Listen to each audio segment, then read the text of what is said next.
Good morning student, मैं Raman dot के are base लेकर आया हूँ आज का नया चैप्टर नया टॉपिक के साथ, जिस टॉपिक में हम लोग पढ़ेंगे रिप्रोडक्टिव हेल्थ। अभी तक रिप्रोडक्शन, ह्यूमन रिप्रोडक्शन और रिप्रोडक्शन इन ऑर्गेनिज्म के 2 चैप्टर्स हम लोगों ने कवर किए।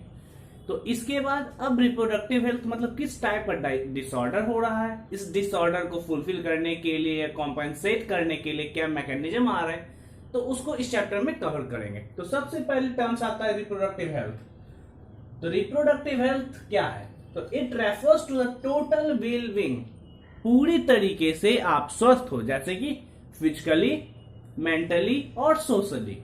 अगर फिजिकली मतलब बॉडी से कहीं भी विकलांग नहीं हो तो इसे हम फिजिकली फिट बोलेंगे। मेंटली मतलब आपके दिमागी तौर पे आप परफेक्ट हो, जैसे कि नॉर्मल लोग के फिजियोलॉजिकल एक्टिविटीज में होते हैं। आप दिमाग से पैदल नहीं हो, दिमाग से आपका आईक्यू सब नॉर्मल है, तो आप इसे बोलेंगे mentally fit. And social fit इसको बोलेंगे समाज से आप बहिष्कृत नहीं हो।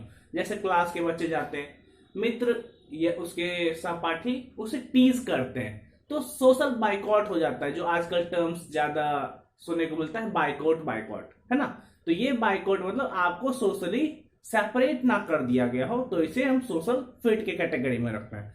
तो ये 3 कैटेगरी अगर फुलफिल होते हैं तो इसे बोलते हैं total wellbeing in all aspects of reproduction, है ना, जिसे हम डिजीज फ्री या हेल्दी पर्सनालिटी भी बोलते हैं। तो आप अगर हेल्दी हो तो आप एक रिप्रोडक्टिव क्राइटेरिया को फुलफिल करते हो।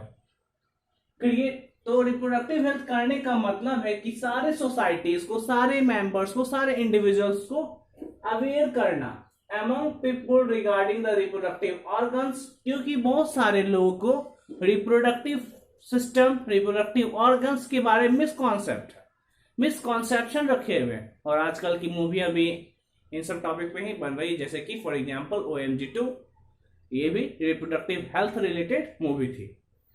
दूसरा, एडोलसेंस के बारे में इंफॉर्मेशन देना या सेक्सुअली ट्रांसमिटेड डिजीज के बारे में। अगर किसी भी प्रकार का आपको इसमें डिसऑर्डर है तो अपने पेरेंट्स से, अपने टीचर से या अपने डॉक्टर से कंसल्ट करने से शर्माइए नहीं, उनसे मिलिए और अपने जो भी प्रॉब्लम है, सपोज कि STD, HIV है ना, तो इससे रिलेटेड इंफॉर्मेशन आप शेयर करें ताकि आपके प्रॉब्लम्स को सॉल्व आउट हो सके। तो ये गवर्नमेंट की पॉलिसी थी, नॉन NGOs की पॉलिसी थी कि आपको अवेयर किया जाए कि किस प्रकार के ऑर्गन से किस प्रकार के फिजियोलॉजी चेंजेस आते हैं during the adolescence and puberty. तो इसे आप छिपा के नहीं रखिए, एक दूसरे से इंफॉर्मेशन गेट टुगेदर करें, है ना।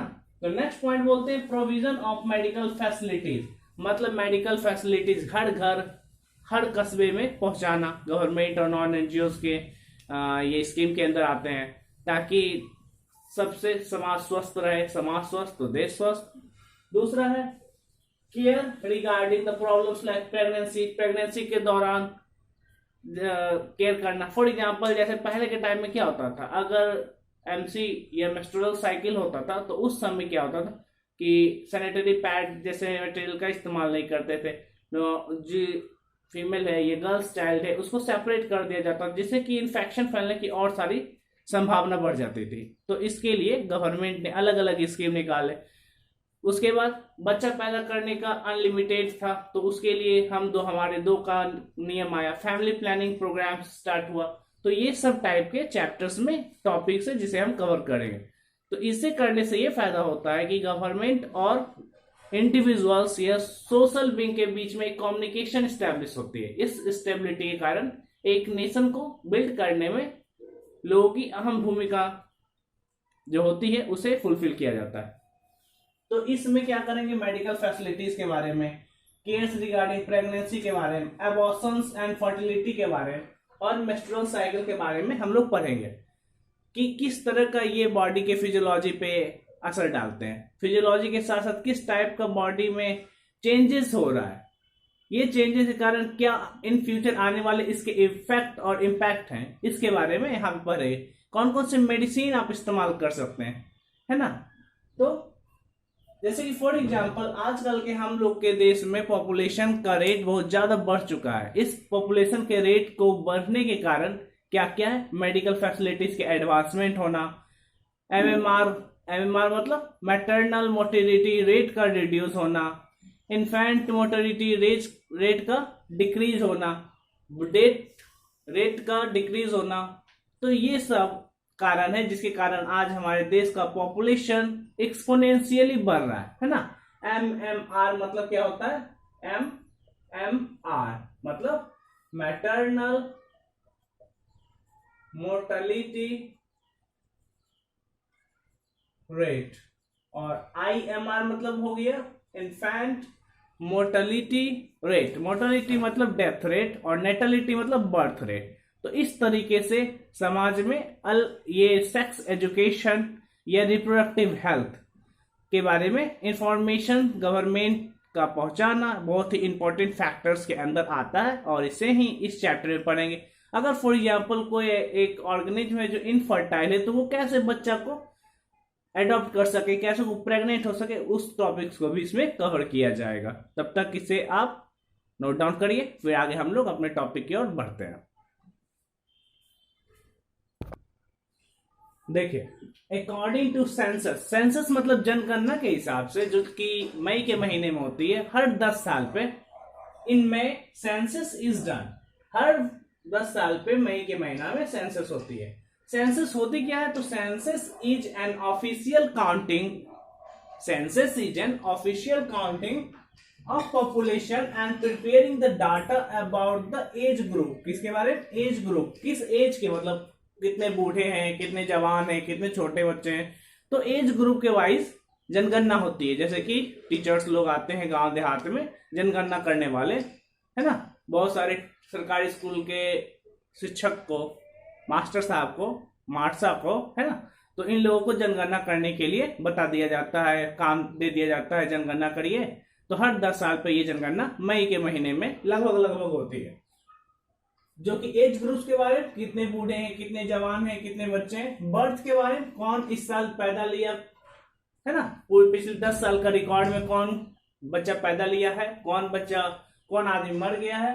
डेथ्स के बारे में, सेक्स रेशियो, कितने पुरुष और कितने महिला हैं, कितने शिक्षित और कितने निरक्षर, मतलब ये सारे डेटा का रिकॉर्ड हर जनगणना में किया जाता है। कौन कौन से, एज ग्रुप्स के बारे में, बर्थ के बारे में, डेथ के बारे में, sex ratio and education. It is carried out regularly at an interval of 10 years. 10 साल के दौरान, मतलब कि मान लीजिए 2000 में हुआ तो अगला 2010 में होगा, अगला 2020 में होगा, अगला 2030 में होगा, वो भी कौन मंथ में, मई के आसपास के मंथ में। ये कौन से एक्ट के हिसाब से होता है, तो सेंसस एक्ट 1948, ये एक्ट का नाम डेटा रखेगा। कौन से एक्ट के हिसाब से होता है, तो सेंसस एक्ट 1948 के हिसाब से जनगणना हर 10 साल पे किया जाता है, ताकि 10 साल में जितने लोग मर गए, कितने पैदा लिए, कितने पढ़े, कितने मूर्ख है, गवार है ना। ह्यूमन पॉपुलेशन रिच 2 बिलियन, करीबन 1930 के आसपास पूरे वर्ल्ड का पॉपुलेशन 2 बिलियन के आसपास था। लेकिन 2000 आते आते ये पॉपुलेशन 6.1 बिलियन के आसपास पहुंच गया। वैसे ही human population during independence of India, ये किसका, इंडिपेंडेंस ऑफ इंडिया, अपना देश, तो 350 मिलियन था, और 2000 के आसपास इसका पॉपुलेशन 1 बिलियन के आसपास पहुंच गया। अभी के दौरान में हम लोग का पॉपुलेशन मोर देन 1 बिलियन भी डेटा में है।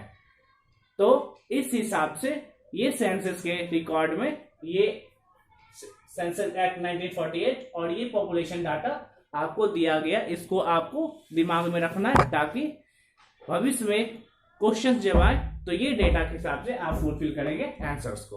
ओके,